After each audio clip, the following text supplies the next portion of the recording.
बिस्मिल्लाहिर्रहमानिर्रहीम। अस्सलाम वालेकुम नाज़रीन, आप यूट्यूब चैनल देख रहे हैं। मैं इमरान खान हूँ। सबसे पहले एक बड़ी इंपॉर्टेंट खबर है जहाँ से इसका आगाज़ कर लेते हैं। अयाज सादिक साहब ने यह क्लेम किया कि किसी ने भी उनसे रब्ता नहीं किया है।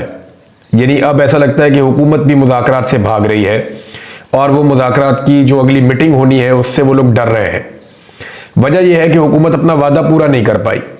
देखिए, कुछ भी है, ये सियासतदानों ने एक दूसरे से मिलना होता है, इनकी मुलाकातें होती रहती हैं।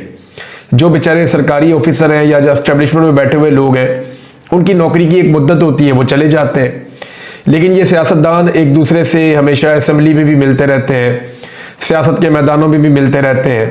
बार बार एक दूसरे के आमने सामने आना होता है, इनको शर्मिंदगी भी होती है। अब बेचारे बड़े बड़े दावे करके गए थे कि इमरान खान साहब से आपकी मुलाकात करवाएंगे, आप जाकर उनसे पूछें, कोई हल निकालते हैं, मामलात का आगे बढ़ते हैं। लेकिन पीएमएलएन को बहुत शर्मिंदगी हो गई है। अयाज सादिक साहब तो इससे पहले भाग गए। उन्होंने कहा जी मेरा तो काम ही नहीं है, मैं तो मुलाकात करवा ही नहीं सकता। जबकि कुछ लोग ये कह रहे हैं कि पीएमएलएन जो है उसकी तो बिल्कुल रिस्पॉन्सिबिलिटी नहीं है। ये पीएमएलएन के अपने लोग कह रहे हैं कि जनाब नून लीग की कोई जिम्मेदारी नहीं है अगर मुलाकात नहीं हो पा रही तो। दूसरी जानिब कुछ लोगों को अब ये कहा जा रहा है कि तुम ये बयान दो, जैसे कि राणा सनाउल्लाह साहब ने दिया, कि जनाब एस्टेब्लिशमेंट का भी कोई किरदार नहीं है अगर इमरान खान साहब की मुलाकात नहीं हो पा रही तो जितने मुंह है उतनी बातें। लेकिन अयाज सादिक साहब ने कहा जी दोनों फ्री कैन में से, चाहे वो हुकूमत के लोग हैं चाहे वो अपोजिशन के लोग हैं, दोनों में से किसी ने भी राब्ता नहीं किया कि जनाब मुज़ाकरात का जो अगला दौर है उसको शुरू किया जाए, या जो तीसरी मीटिंग होनी है मुलाकात के हवाले से वो मीटिंग की जाए। अब जनाब अयाज सादिक साहब ने जब स्टेटमेंट दिया तो उसके ऊपर साहबजादा हामिद रजा साहब ने बड़ा क्लियरली इसके ऊपर एक ट्वीट करके और एक बयान जारी किया है। और उन्होंने ये कहा, ये तर्जुमान भी है मुज़ाकराती कमेटी जो पाकिस्तान तहरीक इंसाफ की है, उसके तर्जुमान भी है साहबजादा हामिद रजा। उन्होंने रद्द-ए-अमल देते हुए कहा कि अपोजिशन मुज़ाकराती कमेटी के सरबराह उमर अयूब खान की तरफ से आज स्पीकर अयाज सादिक से टेलीफोनिक राब्ता करने की कोशिश की गई, मगर राब्ता कायम ना हो सका। स्पीकर कौमी असम्बली को बजरिया मैसेज आगाह कर दिया गया है कि अपोजिशन मुज़ाकराती कमेटी एतवार 12 जनवरी या सोमवार 13 जनवरी को मुज़ाकराती कमेटी के तीसरे इजलास के लिए तैयार है। मुज़ाकराती यानी वो कह रहे हैं जी हम 12 तारीख को या 13 तारीख को, आप एतवार को कर लें आज के दिन में या कल कर लें पीर वाले दिन में। तो जो अपोजिशन की कमेटी है वो तैयार है, बिल्कुल हम मुज़ाकरात करने के लिए रेडी है। तो ये बात गलत है कि हमने राब्ता नहीं किया। हमने राब्ता करके बता दिया, अयाज सादिक साहब ने राब्ता रिसीव नहीं किया, लेकिन हमने पैगाम पहुंचा दिया है कि जनाब हम, और ये पैगाम फिर मीडिया के जरिए से तो पहुंच ही गया ना, सब पूरा पाकिस्तान जानता है। तो ऐसा नहीं हो सकता कि स्पीकर ना जानते हो और पूरा पाकिस्तान जानता हो। ये स्पीकर अयाज सादिक है, ये काजी फायद ईसा नहीं है कि एक खबर का पूरे पाकिस्तान को पता होता था, बच्चा बच्चा जानता था, और अगले दिन बड़े ढीठों की तरह अदालत में बैठ के काजी फायद ईसा फरमा देते थे मुझे तो पता ही नहीं है, मैं तो मीडिया नहीं देखता। और जब कभी काम की बात होती थी, अपने मतलब की होती थी, तो वो बारीक सा थंबनेल भी उठा के पढ़ देते थे कि जनाब ये चीज तो ऐसे हुई है। तो मुज़ाकराती कमेटियों की दूसरी मीटिंग में अयाज सादिक की मौजूदगी में हुकूमती मुज़ाकराती कमेटी ने इमरान खान से आज़ादाना और तवील नशिस्त की मुलाकात की यकीन दहानी करवाई थी, जिसमें हुकूमती कमेटी मुकम्मल तौर पर नाकाम रही है। स्पीकर कौमी असम्बली सरदार अयाज सादिक पूरी कौम को आगाह करें कि हुकूमत अपनी कमिटमेंट पूरी करने में नाकाम हुई और इमरान खान साहब से हमारी मुलाकात नहीं करवा सकी। इमरान खान साहब सजा याफ्ता कैदी नहीं है, बल्कि उनकी हैसियत अंडर ट्रायल एक कैदी की है, जिन्हें रखा गया है जेल के अंदर, सुपीरियर क्लास कैदी की है। और कानून के मुताबिक इमरान खान साहब का इस्तेहकाक है कि अंडर ट्रायल कैदी से मुलाकात आज़ादाना माहौल में प्राइवेसी के तहत करवाई जा सकती है। लिहाजा सिक्योरिटी इंतजाम करते हुए इमरान खान साहब से खुले माहौल में मुलाकात कानून के मुताबिक मुमकिन है। मुज़ाकराती कमेटी की तीसरी मीटिंग के बाद अगर 9 मई और 26 नवंबर के हवाले से आज़ादाना और गैर जानिबदाराना जुडिशल कमीशन तश्कील ना दिया गया तो मुज़ाकरात का अमल मुअत्तल हो जाएगा। ये बड़ा क्लियरली उन्होंने कह दिया जी कि तहरीक इंसाफ की मुज़ाकराती कमेटी आइंदा होने वाले मुज़ाकराती मीटिंग के अंदर अपने मुतालबात तहरीरी सूरत में जमा करवा देगी। अब वो ये कहते हैं कि अगर ये तीसरी जो मीटिंग होने जा रही है, इसके नतीजे में इसके बाद अगर नहीं बनता जुडिशल कमीशन 9 मई के ऊपर और उसके अलावा 26 नवंबर को जो कत्लेआम हुआ उसके ऊपर, तो फिर मुज़ाकरात खत्म हो जाएंगे और मुज़ाकरात का अमल मुअत्तल हो जाएगा। ये इमरान खान साहब के ऑर्डर के ऊपर पाकिस्तान तहरीक इंसाफ ने अनाउंस कर दिया है। अब हुकूमत डाल रही है पाकिस्तान तहरीक इंसाफ पे, खासतौर पे इमरान खान साहब का जो एक ट्वीट आया उसको बहुत निशाना बनाया जा रहा है कि शहबाज शरीफ को इमरान खान साहब ने कह दिया जी अर्दली, और जो आर्मी चीफ पे शहबाज शरीफ पे तनकीद की है या एस्टेब्लिशमेंट को इमरान खान साहब ने रगड़ा लगाया उसकी वजह से अब जी मुज़ाकरात नहीं हो सकते। मामला ये है, मुज़ाकरात तो होते ही इख्तलाफ पे हैं, और शहबाज शरीफ साहब के ऊपर पहले कौन सी चादरें चढ़ रही हैं इस मुल्क के अंदर, पब्लिक को तो वो फेस नहीं कर सकते। पूरी दुनिया में सब जानते हैं कि जाली फार्म 47 के ऊपर थोड़ी सी सीटों वालों को लाकर बिठा दिया गया है जोर जबरदस्ती, तो बेइज्जती तो आलमी सतह की पहले ही हो चुकी है। तो अब इससे ये सिर्फ एक बहाना बनाने की कोशिश की जा रही है। पाकिस्तान तहरीक इंसाफ ने इस पर एक रद्दअमल भी दिया है। देखिए इमरान खान साहब के यही ट्वीट रहते हैं, ऐसे ही उनका एक मौक़िफ़ रहता है। वो जब से जेल गए हैं वो फ्रंट फुट पे है। अब किसी को चोट लगे तो वो शोर तो बचाएगा ना। अब कंटिन्यूसली इमरान खान साहब के साथ जो जुल्म और फस्तायत हो रही है, इतना जबर भी कोई आदमी अगर सह जाए तो वो तो फिर उस आदमी पे आपको गुस्सा आना शुरू हो जाता है कि भाई ये जुल्म सहता ही जा रहा है, बोलता ही नहीं जुल्म के खिलाफ। तो इमरान खान साहब जो है वो जितना जुल्म उनके ऊपर होता है वो उसका रद्द-ए-अमल देते हैं, और रद्द-ए-अमल तभी रुकेगा ना जब अमल रुकेगा। अब यहां पाकिस्तान तहरीक इंसाफ ने भी बाकायदा शेख वकास अकरम साहब ने इस पर स्टेटमेंट जारी किया कि ट्वीट का मामला नहीं है इमरान खान साहब की। ना ही इमरान खान साहब को बड़े डेस्परेट हैं कि हर सूरत में मुज़ाकरात होने चाहिए, मुज़ाकरात कामयाब होने चाहिए, ना इमरान खान को बाहर जाने की जल्दी है। देखिए जिस आदमी को डर लग रहा हो या बाहर आने की जल्दी हो ना, उसका ट्विटर बंद हो जाता है, जैसे पीपल्स पार्टी के लोगों के हो जाते हैं, बयानात भी बंद हो जाते हैं, मुंह भी बंद हो जाते हैं, ट्विटर भी बंद हो जाते हैं। इसी तरह जैसे मरियम नवाज के और नवाज शरीफ के बयानात बंद हो जाते हैं, उनके ट्विटर बंद हो जाते हैं लंबे लंबे अरसे के लिए। जिसको बाहर आने की जल्दी हो वो इस तरह की कुर्बानियां दे देता है। इमरान खान साहब डेस्परेट नहीं होने, कोई जल्दी नहीं है, ना वो चाहते हैं फौरी तौर पे उनके मुज़ाकरात हों, फौरी तौर पे वो बाहर आए। तो इमरान खान साहब ये भी जानते हैं कि पूरा निज़ाम फंस गया है इमरान खान साहब के सब्र के आगे। तो पीटीआई ने कहा जी ख्वाजा आसिफ, मरियम नवाज और राणा सनाउल्लाह साहब के बयानात भी तो देख ले, इन्होंने भी तो आग लगाई हुई है। तो बात ठीक है, जैसे ही मुज़ाकरात आगे बढ़ना शुरू हुए हैं, आपने देखे मरियम नवाज साहबा की एक्टिविटी शुरू करवा दी गई है और उनके मुंह से आग निकलती है, वो जहां पर भी जाती है। इमरान खान के ऊपर, पाकिस्तान तहरीक इंसाफ के ऊपर वो चढ़ाइयां करती हैं, अटैक करती हैं, बड़े लंबे अरसे से चुप थी। लेकिन ये सारा कुछ जो हो रहा है तो डेलिबरेटली हो रहा है ना। ख्वाजा आसिफ साहब को एकदम छोड़ दिया गया, जनाब जो दिल करता बोलो, भूली जा रहे हैं। राणा सनाउल्लाह साहब ने भी सख्त बयानात दिए हैं। जब इन सारी चीजों को आप इकट्ठा करते हैं तो आप सिर्फ इमरान खान के एक ट्वीट को ब्लेम नहीं कर सकते। हालांकि उनकी अपनी पार्टी में भी कुछ लोगों ने इस तरह की बात की, लेकिन एक्चुअली इमरान खान साहब के ट्वीट को आप ब्लेम नहीं कर सकते। आपको देखना पड़ेगा कि दूसरी तरफ से किस तरह के स्टेटमेंट्स दिए जा रहे हैं और मामला खराब किया जा रहा है। अच्छा, जैसे जैसे मुज़ाकरात वाली कहानी अपने इख्तिताम को ऐसा लगता है पहुंच रही है, मेरी भी ख्वाहिश है, पाकिस्तान की ख्वाहिश है कि इन मुज़ाकरात के नतीजे में वाकई कोई हल निकल आए और सारे लोग बैठकर जो पाकिस्तान की मिलिट्री एस्टेब्लिशमेंट है उसका सियासत में रोल खत्म कर दें, तो ये तो सबसे बेहतरीन काम हो जाएगा। बहरहाल तहरीक इंसाफ ने इसके साथ साथ अपना वार्म अप शुरू कर दिया है। डीए खान में उन्होंने एक रैली निकाली है, एबटाबाद में उन्होंने रैली निकाली है, कुछ और जगहों पे पाकिस्तान तहरीक इंसाफ ने रैलियां निकाली हैं और वो दोबारा से मोमेंटम पकड़ने की कोशिश कर रही है पाकिस्तान तहरीक इंसाफ। ये दो चीजें हैं, एक तो पाकिस्तान तहरीक इंसाफ चेक कर रही है कि सानेहा जो हुआ 26 नवंबर का इस्लामाबाद में जो कत्लेआम हुआ डी चौक में, उसके बाद कारकुनों का मोराल क्या है। तो ये नजर आ रहा है कि कारकुन एक्टिव हो रहे हैं और वो निकल रहे हैं। तो ग्रेजुअली दोबारा पाकिस्तान तहरीक इंसाफ, क्योंकि जब भी कोई आपको बड़ा इवेंट करना होता है ना पॉलिटिकल, तो आपको बहुत सारे छोटे इवेंट मुख्तलिफ जगहों पे करने पड़ते हैं। पाकिस्तान तहरीक इंसाफ ने ये चीज बड़ी कमाल सीखी है, क्योंकि इमरान खान साहब के बगैर उनको निकलना होता है। अगर इमरान खान साहब हो तो वो तो एक दिन में अनाउंस करते हैं मैं फलां जगह पे जलसा कर रहा हूं, तो दुनिया वहां पहुंच जाती है। वो तो क्राउड पुलर है इमरान खान साहब, वो तो कर लेते हैं। लेकिन तहरीक इंसाफ ने यह चीज सीखी कि जब भी उन्होंने निकलना है, उन्होंने पहले शहरी सतह के ऊपर, टाउन्स की सतह के ऊपर, देहातों के अंदर वो रैलियां छोटे छोटे इवेंट करते हैं, करते करते एकदम मोमेंटम बना के मैदान में आ जाते हैं। तो ये पाकिस्तान तहरीक इंसाफ ने दोबारा से काम शुरू कर दिया है। हुकूमत के लिए जुडिशल कमीशन क्या कोई बहुत बड़ा मसला है? देखिए, हुकूमत के लिए बड़ा मसला यह है कि इमरान खान को बाहर नहीं आना चाहिए। हुकूमत को यह लगता है कि इमरान खान साहब बाहर आ गए तो उनके लिए बड़ी मुसीबत बन जाएगी। जो आदमी जेल से बैठकर पूरे निजाम को कंट्रोल कर रहा है, जब दिल करता है पाकिस्तान बंद करवा देता है।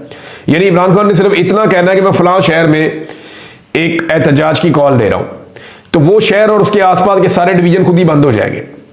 ये लिखी बड़ी बात है। जब भी इमरान खान साहब ने कहा कि मैं इस्लामाबाद आ रहा हूं, आप देखिए पूरा पंजाब बंद हो जाता है, खैबर पख्तूनख्वा बंद हो जाता है, आधा पाकिस्तान बंद हो जाता है। तो इमरान खान साहब अगर कॉल देते हैं जेल से बैठ के तो पाकिस्तान बंद हो जाता है। अब इतनी ताकत तो पाकिस्तान में किसी भी लीडर ने इंजॉय नहीं की। हाँ, अल्ताफ हुसैन साहब एक दौर में, लेकिन उनका तरीकाकार और तरह का था। वो कराची बंद कर दिया करते थे एक दौर में, बरतानिया से बैठ के, पाकिस्तान का सबसे बड़ा शहर। लेकिन अभी इमरान खान साहब की जो सियासी ताकत है वो सियासी ताकत की बुनियाद पे करते हैं, या कोई हथियार तो है नहीं, ना कोई बंदूकें तोपे लेकर आते हैं, लेकिन अवामी ताकत से वो बंद कर देते हैं और जो बाकी काम रह जाता है वो हुकूमत खुद ही कर देती है। अब इमरान खान साहब अगर बगैर डील के बाहर आते हैं तो एस्टेब्लिशमेंट के लिए बड़ा गंभीर मसला बन जाएगा, क्योंकि एस्टेब्लिशमेंट का ये रिकॉर्ड है कि मुल्क टूट गया लेकिन उन्होंने डील के बगैर लीडर को नहीं छोड़ा उन्होंने। यानी 71 में अगर डील कर लेते मुजीबुर रहमान, शेख मुजीबुर रहमान अगर उस वक्त डील करते 71 में और एस्टेब्लिशमेंट के सामने सर नीचे कर लेते तो हालात किसी और तरफ चले जाते और मामला किसी और तरफ चला जाता। जुल्फिकार जी भुट्टो अगर डील कर लेते तो मामला किसी और तरफ चला जाता। जब उनको भुट्टो को शहीद किया गया, फांसी दी गई, तो ये जो लोग डील नहीं करते ना एस्टेब्लिशमेंट से, उनके साथ वो नुकसान बड़े से बड़ा कर लेते हैं जिसकी कोई भी कीमत वो चुकाना चाहते हैं, लेकिन डील के अलावा बंदे को वो बाहर छोड़ते नहीं है, डील के अलावा ये पीछे हटते नहीं है। इमरान खान अब बगैर डील के आना चाहते हैं तो एस्टेब्लिशमेंट की वो मिथ टूट जाएगी जो 70 साल से बनी हुई है। उस मिथ को एस्टेब्लिशमेंट कैसे बचाएगी, ये एक बड़ा अहम मामला एस्टेब्लिशमेंट के लिए। फजलुर रहमान साहब ने स्टेटमेंट दिए कुछ, पहले मैं स्टेटमेंट आपके सामने रखता हूं और फिर मैं आपको बताता हूं कि वो क्यों अब ये कह रहे हैं। एक तो उन्होंने कहा कि सियासतदानों से शिकायत है जो जमहूरियत और आइन पर समझौता करते हैं। तो फजलुर रहमान साहब, आपने जर्नैलों के कहने के ऊपर इमरान खान साहब की हुकूमत गिराई है, बहुत सारी गवाहियां अब तो आ चुकी है। मियां जावेद लतीफ साहब तो ये भी बता रहे हैं कि हमें घेर घार के, जैसे छोटे बच्चे थे रोटी को चोची कहते थे, इनके मुंह में चूसनी थी, इनको घेर घार के ले जाके इनसे इमरान खान साहब की हुकूमत गिरा दी। तो मैं तो उस वक्त बता रहा था, इमरान खान साहब ने पहले कई दफा कहा कि जनरल बाजवा ने इंसानों को डराया हुआ था कि जनरल फैज को आर्मी चीफ बना दिया जाएगा। हालांकि इमरान खान के दिमाग में ऐसी कोई चीज बकौल इमरान खान साहब के नहीं चल रही थी, तो इनको डरा के जनरल बाजवा ने आगे लगा दिया। अमेरिका के अंदर दूसरी कहानी कर दी, वहां से लॉबिंग करवा के और रिजीम चेंज ऑपरेशन कर दिया और ये सारे आला कार बन गए। फजलुर रहमान साहब उसका हिस्सा थे, बल्कि उस सरबराह थे उस वक्त, तो आज उन्हें वही चीजें बुरी लग रही है। उन्होंने कहा पीटीआई ने मुज़ाकरात पर हमें एतमाद में नहीं लिया। एक तो फजलुर रहमान साहब क्या अपोजिशन की तरफ से आएंगे या हुकूमत की तरफ से आएंगे, ये समझ नहीं आती। यानी फजलुर रहमान साहब आएंगे किसकी तरफ से? यानी ऐसा लगता है कि वो सेम टाइम में हुकूमत में भी है, वो सेम टाइम में अपोजिशन में भी है, तो वो किसकी तरफ से मुज़ाकरात का हिस्सा बनेंगे, तो उनसे कौन राब्ता करे? तो पीटीआई से उन्होंने शिकवा किया कि हमें एतमाद में नहीं लिया। जब पीटीआई दिन रात उनके घर के चक्कर लगा रही थी तो उस वक्त फजलुर रहमान साहब को बहुत एतमाद में लिया पाकिस्तान तहरीक इंसाफ ने, लेकिन फजलुर रहमान साहब ने पाकिस्तान तहरीक इंसाफ को एतमाद में लेके आखिरी वक्त में वोट डाल दिया, ये कहते हुए कि जी अगर हम वोट नहीं भी डालेंगे फिर भी हुकूमत ये आईनी तरमीम मंजूर कर लेगी। हुकूमत खुद ये गूं खा लेती, खुद ये गंद कर देती, कम से कम फजलुर रहमान इस गंद का हिस्सा ना बनते। लेकिन उसी 26वीं आईनी तरमीम के बाद जो पाकिस्तान में बुरान खड़ा हुआ है, उसमें पाकिस्तान तहरीक इंसाफ को फजलुर रहमान साहब ने एतमाद में नहीं लिया, बल्कि बहुत काम खराब किया था उसमें, और एतमाद को ठेस पहुंची थी पूरे पाकिस्तान की। सबको फजलुर रहमान साहब से उम्मीदें लग गई थी। फिर उन्होंने कहा एस्टेब्लिशमेंट अवाम के वोटों का मजाक उड़ाती है, फिर अवाम क्यों ना उनका मजाक उड़ाएं, ये भी फजलुर रहमान साहब ने स्टेटमेंट दिया। अब नाज़रीन कुछ चीजें और हुई हैं वो मैं आपके साथ शेयर कर देता हूं यहां पे। एक तो जनाब ओवरसीज पाकिस्तानियों पे ये इल्जाम लगाया जा रहा है, और ये इल्जाम लगातार लगाया जा रहा है कि वो पाकिस्तान की बदनामी का बायस बन रहे हैं। यानी वो इंसानी हकूक़ की खिलाफ वर्जियों पर, नाइंसाफियों पर, जुल्म जबर फस्तायत पर आलमी सतह पर जो आवाज़ उठा रहे हैं, खुसूसन जो 26 नवंबर को कत्लेआम हुआ इस्लामाबाद में, उसके हवाले से, तो इसके ऊपर कहा जा रहा है ये पाकिस्तान की बदनामी कर रहे हैं। हालांकि ये तो ओवरसीज पाकिस्तानियों का राइट नहीं है कि वो डेमोक्रेसी के लिए उनकी जमहूरी सोच है, वो कोई भी चाहे वो बात कर सकता है, वहां पे उन मुल्कों में जमहूरियत है। वो तो ये कहते हैं इस मुल्क में रूल ऑफ लॉ होना चाहिए, आज़ादी धारे राय होनी चाहिए, जमहूरियत होनी चाहिए, मैंडेट का एहतराम होना चाहिए और इंसानी हकूक़ का एहतराम होना चाहिए, ये वो कह रहे हैं। बल्कि मैंने जितने ओवरसीज पाकिस्तानियों से बात की जो इस सारे प्रोसीजर का हिस्सा है, चाहे वो फ्रेंड्स ऑफ डेमोक्रेटिक पाकिस्तान वाले हों, चाहे वो अमेरिका के अंदर जो कांग्रेशनल मीटिंग के अंदर एंगेज्ड हैं वो लोग हों, या जो उसके बाद एक बाइंडिंग रेजोल्यूशन आने वाली है उसके लिए जो लॉबिंग कर रहे हैं पाकिस्तानी ओवरसीज, चाहे वो लोग हों, उन तमाम लोगों का एक बात के ऊपर बड़ा जोर है। वो कहते हैं जी हम पाकिस्तान के ऊपर एक छोटी सी पाबंदी भी नहीं लगने देना चाहते और हम इसके हक में नहीं है। हम ये कहते हैं कि वो इनफरादी शख्सियात जिन्होंने पाकिस्तान के अंदर ये सारा जुल्म, जबर और फस्तायत की और कत्लेआम किया, उनके ऊपर पाबंदियां लगाई जाए, पाकिस्तान को इसका नुकसान नहीं होना चाहिए। दूसरा एक मेरा भी सवाल है कि बदनामी इस बात पे तो नहीं होती कि जब कोई आवाज उठाता है कि जनाब इंसानी हकूक की पामाली ना की जाए, जब कोई कहता है कि जुल्म, जबर और फस्तायत को रोका जाए, जब कोई कत्लेआम के खिलाफ आवाज उठाता है, नाइंसाफियों के खिलाफ आवाज उठाता है, तो इससे तो मुल्क की बदनामी नहीं होती। हाँ, इससे जरूर मुल्क की बदनामी होती है कि 17-18 सीटें जीती हुई पार्टी को जबरदस्ती जाली फॉर्म 47 के ऊपर लाकर इक्तदार में बैठा दिया जाए और पूरी दुनिया में हमारे मुल्क की जग हसाई हो जाए, तो इससे तो बदनामी होती है। जो बदनामी हमने गुज़िश्ता 1 साल में रज के पाकिस्तान की और पाकिस्तानियों की करवाई है। पाकिस्तान तहरीक इंसाफ की नाज़रीन सिचुएशन का आप यहां से अंदाजा लगाएं कि उन्होंने बहुत बड़ी बड़ी बार्स में कामयाबी हासिल की है, क्योंकि बार्स के इलेक्शन हो रहे हैं पंजाब के मुख्तलिफ इजला में। तो जो लाहौर बार एसोसिएशन है जिसके ऊपर PMLN ने पूरी ताकत लगाई, हुकूमत और इंतजामिया ने पूरा जोर लगाया, पीपल्स पार्टी ने मुल्तान में, PMLN ने मिलके, यानी नून लीग ने और पीपल्स पार्टी ने मिलके पंजाब के अंदर एड़ी चोटी का जोर लगाया, लेकिन पाकिस्तान तहरीक इंसाफ के हमायत याफ्ता उम्मीदवार मुबशर रहमान चौधरी लाहौर बार एसोसिएशन का इलेक्शन जीत गए हैं।